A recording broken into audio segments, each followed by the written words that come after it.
Bienvenue à tous, merci d'être venus nombreux.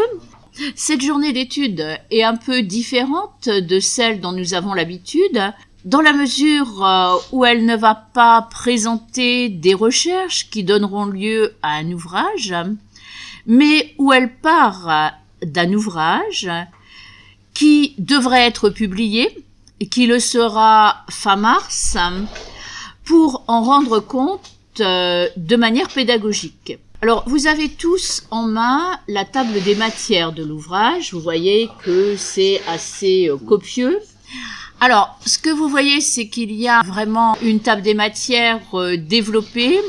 Au départ, des informations pratiques. Vous trouvez les textes des pairs, la bibliographie, les cartes, il y en aura 2, une chronologie, une introduction, et ensuite tous les pairs. Donc un ouvrage qui sera une référence, et en fait tous les auteurs n'ont pas pu venir parce que ça faisait un peu trop de monde. Nous nous sommes limités à 7 d'entre eux en essayant de garder un équilibre entre les pairs grecs et les pairs latins.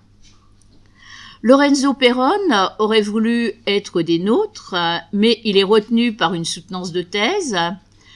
Simplement, il a enregistré sa conférence, donc il n'y aura pas de changement. Il interviendra en ligne sur Origène, dont il est l'un des principaux spécialistes. Nous remercions le Centre Écriture et le pôle TEL qui ont permis de réaliser cette journée, l'Amicale de théologie, en la personne d'Anne-Marie Job, sa présidente, d'André Vénère, son secrétaire, et de Marie-Josée Germain, qui vous accueille avec les pauses café, ainsi qu'Emmanuel Boller, qui assure la partie technique de la journée et qui mettra aussi les communications en ligne sur YouTube. Bien sûr, je remercie en première ligne tous les intervenants de la journée.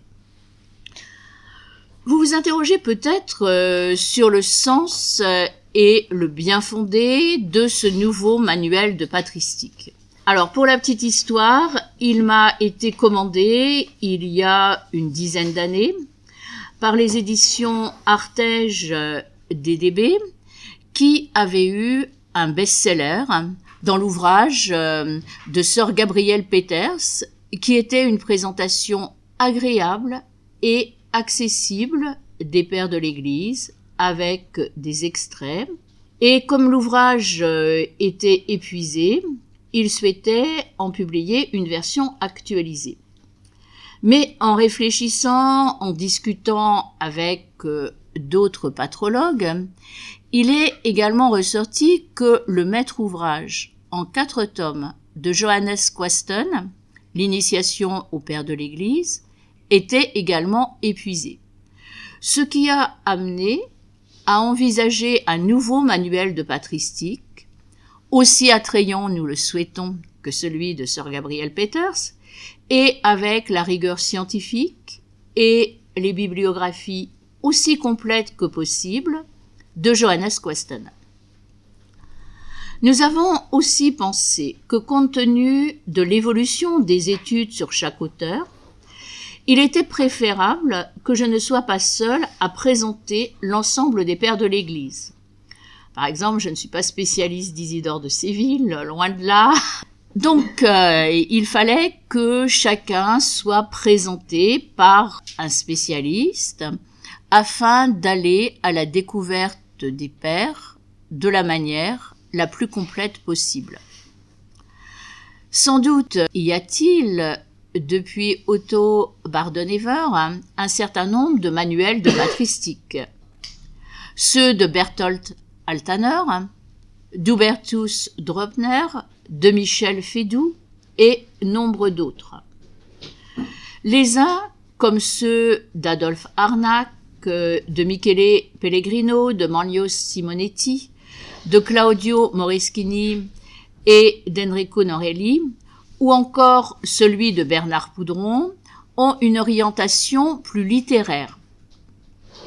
Et il en est d'autres plus dogmatiques, comme celui de Mikhail Fidrovitz, d'autres qui sont davantage exégétiques, comme celui de Laurence Mellerin, sans oublier un ouvrage un peu ancien, l'Atlas de l'Antiquité chrétienne, ou bien le dictionnaire d'Oxford sur les études concernant l'Antiquité tardive.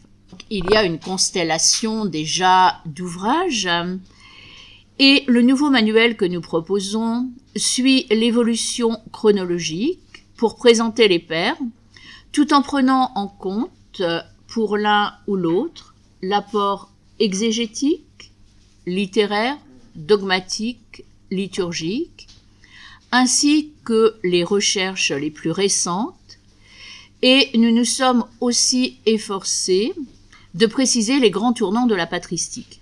Alors, pour reprendre de manière un peu rapide l'articulation de l'ouvrage, dans un premier temps, on a la transition entre l'époque des apôtres et celle de l'Église, réalisée par les pères apostoliques.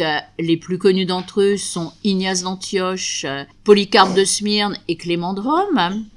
Et s'ils ont exhorté les communautés en vue de les édifier de l'intérieur, il a également fallu les défendre de l'extérieur, ce qui fut la tâche des apologistes, dont le plus célèbre est Justin. La théologie a essentiellement pris son essor avec Irénée de Lyon, dans sa réponse aux gnostiques, qui est présentée par Agnès Bastide. Après cette époque de transition, vient le temps des consolidations avec 2 pères d'Afrique du Nord et 2 alexandrins. Clément d'Alexandrie et Origène, auquel s'ajoute Hippolyte de Rome, et il y a aussi une grande diversité entre eux, entre le pasteur que fut Cyprien de Carthage et les théologiens qu'ont été Tertullien et Clément d'Alexandrie, l'un luttant contre les gnostiques, l'autre étant à l'origine de la théologie spéculative. Bien qu'étant marqué par Clément, Origène prend une autre voie, celle de l'exégèse et de l'herméneutique, lui qui a non seulement cherché à établir le texte biblique dans les exaples, mais qui a aussi commenté presque tous les livres de la Bible, comme le montrera Lorenzo Perron. Quant à Hippolyte de Rome, il est l'un des premiers à développer le droit canonique et à préciser le rituel des ordinations. Ces différents champs théologiques qui ont été ouverts sont repris et développés à partir du IVe siècle, quand l'Empire devient chrétien, et tout l'essor dogmatique se réalise avec les conciles. C'est tout d'abord la lutte contre l'arianisme, menée par Athanase d'Alexandrie, Hilaire de Poitiers et Ambroise de Milan, que présentera Gérard Neuroy, puis l'affirmation de la divinité de l'Esprit Saint et l'approfondissement théologique réalisé par les Cappadociens, que reprendra le père Michel Van Parijs. Cyril d'Alexandrie apporte, comme Léon le Grand, que présentera Jean-Marc Vercruys, sa contribution à la christologie et à la théologie trinitaire. Et on voit que des figures se dégagent, celle du prédicateur avec Jean Chrysostome, celle de l'exégète avec Jérôme, qui, du côté latin, réalise un travail analogue à celui d'Origène. Augustin se distingue par son génie.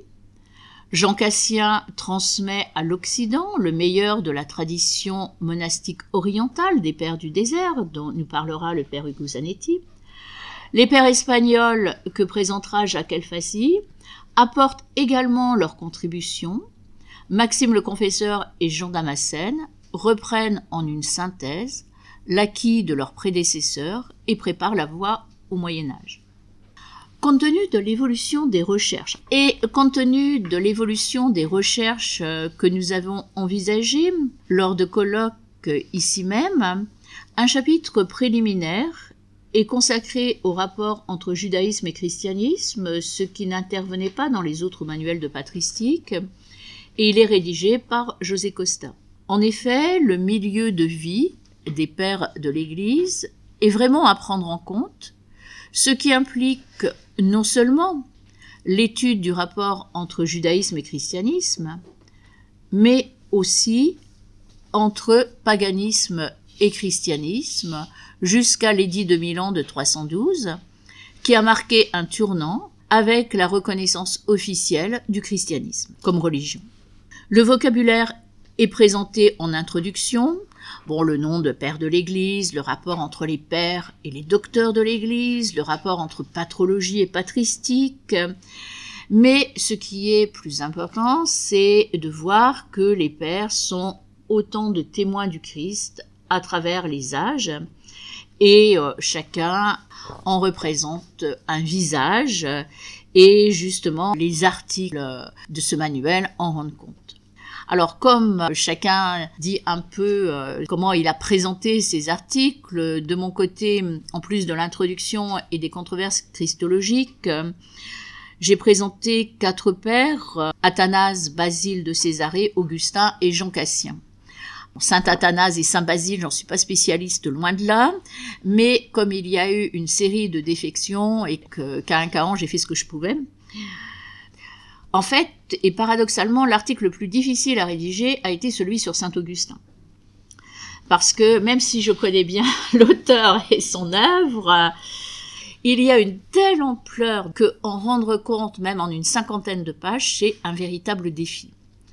Alors, j'ai choisi de partir du prisme de sa conversion avec les 2 ouvrages que sont les Confessions et la Cité de Dieu, conversion personnelle, conversion des civilisations, et ensuite pour envisager les controverses qu'il a dû mener avec les manichéens, les donatistes, les pélagiens, sa correspondance et les grandes thématiques, la christologie, la création, la Trinité.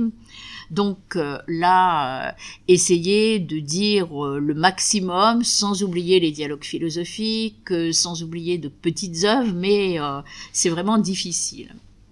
Pour les autres pères, c'était plus facile. Pour saint Athanase, c'est assez clair, mis à part sa biographie où il y a encore quelques points d'interrogation. On a surtout son apport christologique dans sa polémique contre l'arianisme et aussi la dimension plus populaire dans la vie d'Antoine et aussi l'apport trinitaire, étant donné que l'arianisme est une hérésie trinitaire et voir comment il est à l'origine de la théologie trinitaire. Saint Basile, c'est justement toute sa défense de l'Esprit Saint, mais aussi une œuvre très diversifiée. Il est législateur monastique, c'est lui qui a créé la Basiliade, qui a commenté l'écriture comme les autres pères, donc quelque chose d'important. Quant à Jean Cassien, je dirais que c'est autre chose, mais c'était aussi difficile de rendre compte de la richesse de ses collationnes, parce que il y a vraiment la vie des pères du désert dont il se fait l'écho, et c'était difficile d'opérer des choix, de voir ce qu'il fallait retenir, mais en fait son œuvre entre les collationnes, les institutions cénobitiques et le traité de l'incarnation contre Nestorius, c'était plus facile. Et une question qui est celle de sa patrie, est-il roumain, est-il provençal? Les Roumains voudront qu'il soit roumain et les Provençaux qu'il soit provençal. Bon. Et ça m'a amené à une recherche prosopographique très intéressante. Alors, à partir de ces quelques remarques que mes collègues compléteront et développeront largement au cours de cette journée, vous voyez que ce nouveau manuel donnera non seulement des synthèses et des bibliographies à jour, mais qu'il prendra aussi en compte des questions ouvertes par les découvertes récentes. Et pour prendre 2 exemples, les sermons d'Olbeau et les lettres d'Yves Jacques pour Augustin, et la redécouverte des homélies sur les psaumes pour Origène. Et justement, ces homélies qui ont été scientifiquement éditées par Lorenzo Peron, qui va désormais intervenir en ligne